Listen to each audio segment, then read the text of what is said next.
Hi, everybody. This is Dan Stolbarger. Welcome to this week's KFIR Middle East update. It is January 8th, and we're going to look back over this last week, the things that have transpired. As you can see behind me, this is the PDF PowerPoint notes, and it's available to you without my head being in the way.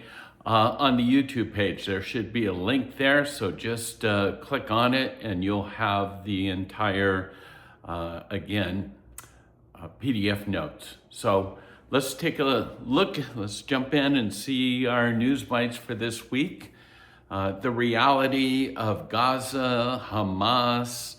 Let's face it, Hamas's allies, including the Palestinian Authority, in its current form, have little incentive whatsoever to actually comply with any of Trump's demands. No matter how often he's going to talk about all hell will break loose or dates or whatever, bottom line, ceasefires are reloading and Hamas is continuing to gain ground.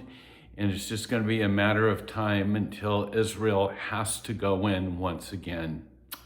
As I just saw this report today, no big surprise here. Hamas actually launched a rocket from Gaza into Israel. It misfired and it crashed inside of Gaza. So again, let's not ignore it. Rockets are being launched. Now, let's take a look at Iran. All eyes are on Iran this week, obviously. From the Israeli perspective, if Tehran's leadership comes to actually believe that the regime is on the verge of collapse, there's one move they believe that still might save it, and that's to attack Israel. So heighten awareness in Israel when an animal is wounded and trapped into a corner, it's its most vicious self. And that's kind of how Israel's looking at Iran, at least the Ayatollah regime today. I'd like to say this is a positive report, but it's a bit tempered, but reports from the Gaza Strip is indicating that Hamas is teaming with the Red Cross alongside of this international community, or whatever we may want to call it, resuming the search for the body of Ron Gavila. So we're continuing to pray. I continue wear my bring them home now yellow ribbon, in a sense, because there's still one that has not yet been returned. Lindsey Graham on the record. Black and white. Lindsey Graham says Trump will kill the Ayatollah if the regime continues to murder protesters. And I think that's up close to 40 people have been killed by the regime protesting at this point in time. One of the people that I track from Israel, Hanaya Naftali, he makes the comment, says, I believe the Islamic regime in Iran is truly in its last days. The people of Iran are protesting in the streets. I'll give you a map here in a second. No one is hiding anymore. And in fact, just today, the Islamic regime has shut down the internet in Iran, hoping that the protests will stop, or more likely that the world will stop caring. So that's our news bites this week. Let's take a look at some of our major articles. All eyes on Iran. Interesting. The British, one of the members of their parliament, Tom Kunentart, a former security minister, said that the UK House of Commons, he spoke to them basically saying that there are reports of Russian cargo aircrafts landing in Tehran with large amounts of gold leaving. He framed it as something that he had heard from intelligence sources and he's asking the government for more information. Again, all eyes on Iran. What's this? Is this an escape plan? Canada and Russia has now joined Australia, by the way, asking their citizens to leave Iran immediately. And then we did mention that the internet had been shut down. And then this article came out about the Ayatollah's escape route. Okay, bottom line is that he's reported to already kind of set into motion his escape to Moscow if his security team falters, or if it turns on him, or if the sand has run out of the hourglass. He's 86 years old. Apparently he will catch a flight with his inner circle, about 20 aides, his son as well. But here's the bottom line. It's happened before, right? This is Assad. So his general escape plan mirrors the fallen leader in Syria of Bashar Assad, who flees Damascus and heads to Moscow. And so it seems as if the plot is thickening and the escape route out of Tehran is in play.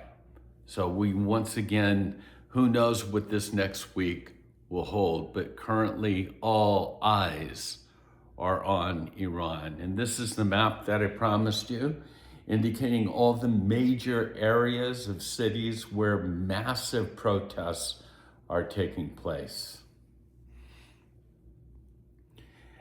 Sand, the hourglass, the sand's running out of the hourglass. This, as we know, last week we talked a lot about Venezuela and Caracas, even though it's 1,300 miles from the United States. Tehran is less than 1,300 miles from Israel. And its peoples are out in the streets for consecutive days, going on weeks now, calling for the complete removal of the regime. Trump has said,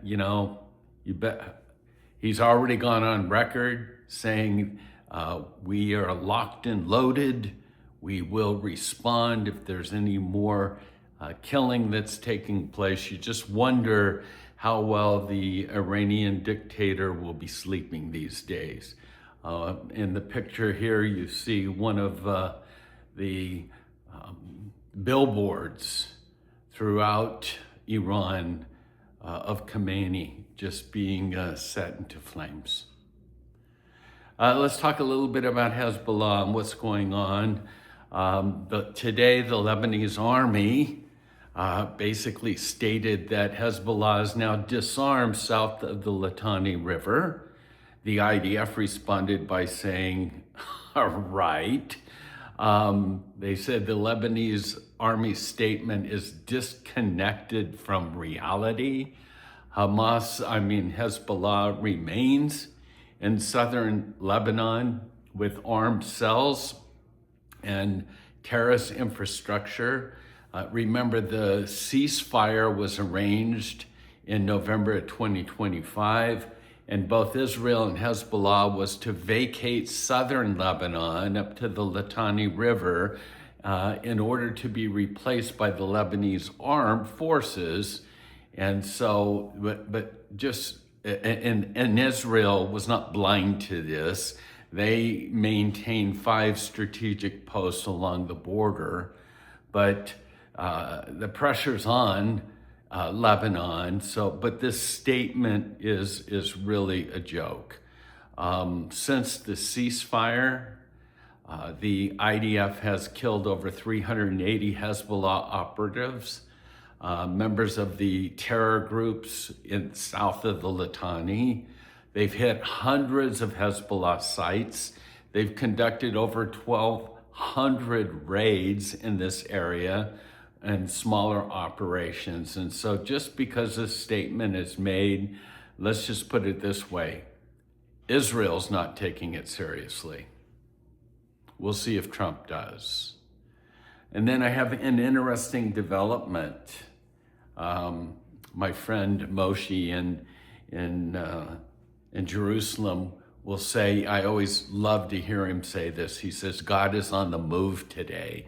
God, take a look around. God is on the move. And so when I think about that, I think about this development that says that young Israelis are embracing once again their Jewish identity. As the hostages were released from Gaza, many of them shared that common theme that they had encountered God in a real way during their captivity. So we've read about different testimonials regarding that. But this article goes on to say, but the most interesting trend today is that there are thousands of high school students in secular Tel Aviv that are attending prayers at synagogues before going to school. One of those teenagers explained to their mother, we are a generation of thirsty souls. And these students were raised secular, and now they're seeking something more. God is on the move. And of course, as a believer, as they're seeking God, we continue to pray that the eyes of Israelis would be open to receive Yeshua, Jesus, as their long-awaited Messiah. And then last article is regarding politics. Leaning Likud is the title of this article.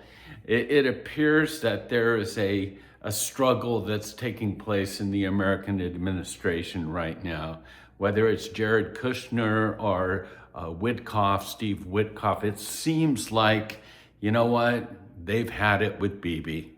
And they have somewhat of a negative view of him. There are no doubt powerful figures in the American administration who would very much like to see a different Israeli prime minister for personal reasons as well as ideological reasons, no doubt.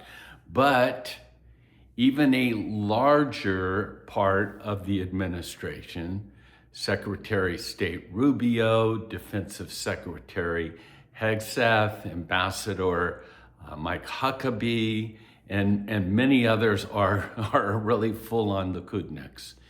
And if in a sense, it seems like Trump's going to be somewhat in the middle with Kushner and Witkoff, but on the other side with Rubio, Huckabee, and Hegseth. But it appears that, at least according to this article, that Trump is being classified as leaning more towards Likud than the other side. We know that there's going to probably be snap elections in 2026 in Israel, so I'm sure we'll be reporting on this much more in the weeks and months to come. So that's what's going on this week in Israel. Continue to pray. Like I said, all eyes are on Iran. Can you imagine what the world will look like once that administration or regime crumbles? So with that, God bless you and shalom.